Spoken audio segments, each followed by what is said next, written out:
Good morning children. This is grade 7 mathematics session 16. Okay. In session 15 we have discussed about exercise sums 4, 5 and 6.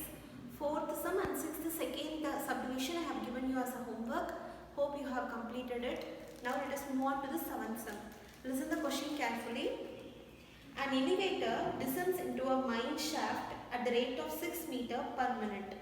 If the descent starts from 10 meter above the ground level, how long will it take to reach the minus 350 meter? Okay. Now the question is, let us consider this as ground surface. I think you are all familiar with the bore. In your home, at your home you can recognize someone who digs the ground to take water, right? They will tell that as bore. So the same process here we are going to do. We are going to descend the ground deep inside to find mines. So what is the thing is, above the ground from 10 meter they are starting the descending process. Okay. Now it goes on under the ground. So it depends. It means it is mentioned in negative. And up to what distance it is going? Minus 350 meter. The distance down is mentioned in integer as minus 350 meter, negative integer. Okay, this is the question actually what they have given. From 10 meter above the ground level. Above the ground level means it is plus. This is 0. Let us consider this as a number line. First of all, this is the center ground. It is 0. And above the ground level is mentioned as plus. And below the ground level is minus. Now above the ground level from 10 meter they are starting the descending process. Now when it goes deep inside the ground it is mentioned as minus. And up to what they have given a number there. What is that number? Particular number. It is a negative integer minus 350 meter. This is a negative integer. It is given in the question. This is not because it is negative, because it is going down. That is a different negative sign. And this is the integer what they have given in the question. Are you clear? Don't confuse it. Now we have to find the total distance from here to here. This is our concept. Now it is 10 meter here above the ground level, so I have to write plus 10 meter. 10 meter, and this it goes deep inside the ground, so I told you have to mention minus of what is the integer given here? Minus 350. So this is the total area. Now 10 meter minus 3, minus of minus will become plus. So 10 plus 350 is equal to 360 meter. This is the total meters deep inside the ground. Now what we are going to do is, at the rate of 6 meter per minute. This is given in the question. Yes, this particular thing is given in the question. Listen carefully.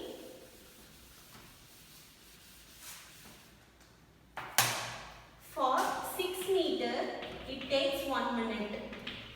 Then for 1 meter it takes 1/6 minute. Can you understand how? For 6 meter to dig 6 meter it needs 1 minute time. So for 1 meter it needs 1/6 minutes. So for 360 meter, what is our answer actually? 360. 360 meter it takes 1/6 into 360. 1/6 into 360. So 6 1 times, 36 6 times, the 0 will come as it. So 60, which means it is equal to 60 minutes. 60 minutes is equal to 1 hour. Can you understand? This is the concept of the sum. I'll tell you again. There is a ground surface above the ground from 10 meter to under the ground. They have given certain integer minus 350 meter. That is the number minus 350 meter is given in the question. Up to that you are going to find the total distance.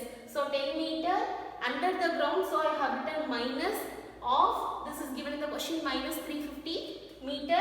So 10 meter minus of minus is plus. 10 plus 350 meter is equal to 360 meter. In the question they have mentioned for 6 meter it is 1 minute. For descending 6 meter it takes 1 minute. For 1 meter it takes 1/6 minute. Then for 360 meter I have to find. So I will take this 1/6 into 360. Okay. So my answer is 60 minutes, which is equal to 1 hour. With this your exercise 1.4 is completed and your whole chapter. First chapter integers is over. Let us shortly recap everything in the chapter. Okay.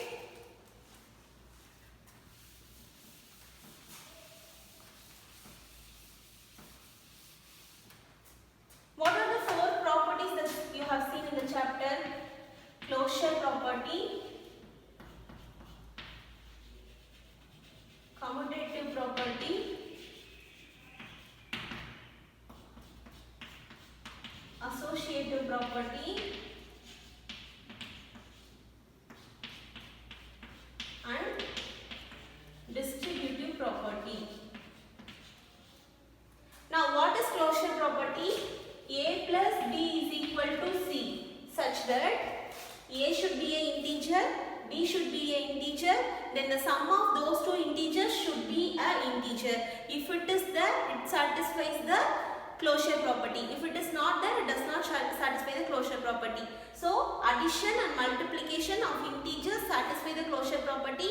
Subtraction and division of integers will not satisfy the closure property. Same way for commutative property, A plus B is equal to B plus A, which means if you interchange the value of the variables, also it should be same. For example, if A is 3, B is 2, even if you interchange this B plus A, 2 plus 3, it must be same. Otherwise, if it is not same, it does not satisfy the commutative property. If it is same, it will satisfy the commutative property. Same way, addition and multiplication will satisfy the commutative property, whereas subtraction and division will not satisfy the commutative property for integers.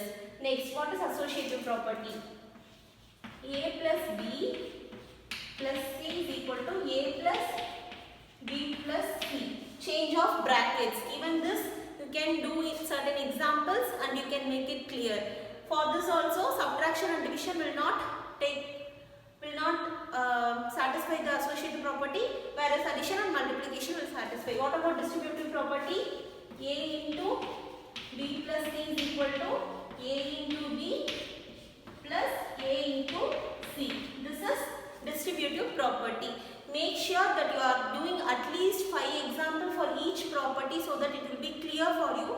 This property will be heading over for all the higher grade classes. So be thorough with these 4 properties for whole numbers, integers as well as natural numbers. Okay.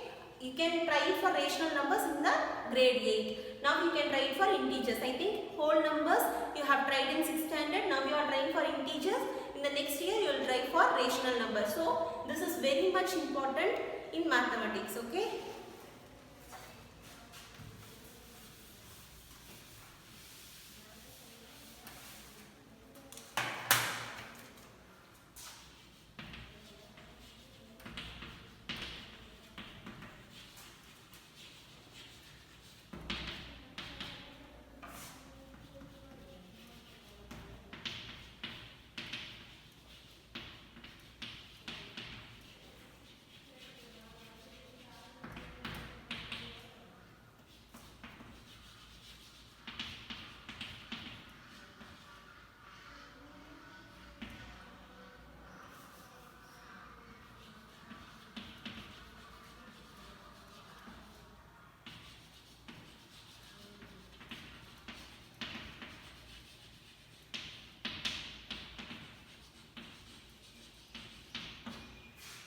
Now, these are the 4 basic things again. Let us concentrate in this.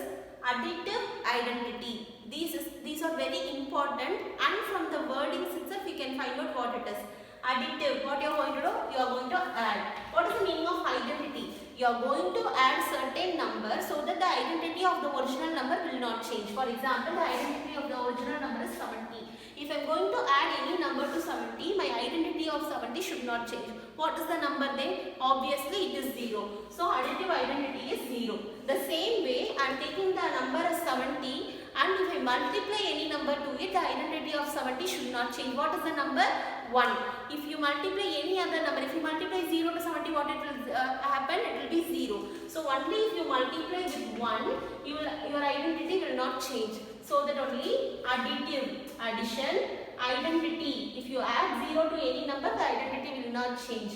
Multiplication, multiplication symbol, identity. If you multiply 1 to any number, their identity will not change. Can you understand these four? Come to the next one. Additive inverse. Additive. So you are going to interchange the symbols. What is the meaning of inverse? You are going to interchange. So upside down. If it is plus, you are going to do minus. If it is minus, you are going to do plus. This is additive inverse. What is multiplicative inverse? It is reciprocal. That is, if it is 3 by 4, you have to write it as 4 by 3. If it is in the fraction form, you are going to reciprocate the numbers. Numerator to denominator and denominator to numerator with the symbols only. Okay. So these are the four basic things that I have to remember you. And in session 15, I told you about a divided by 0 and 0 divided by a. What is a divided by 0? It is not defined, which means it is meaningless.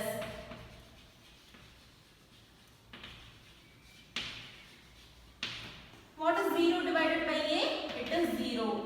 A divided by 1 is a. These are the three things which is very much important. A divided by 0 is always not defined whatever value a takes.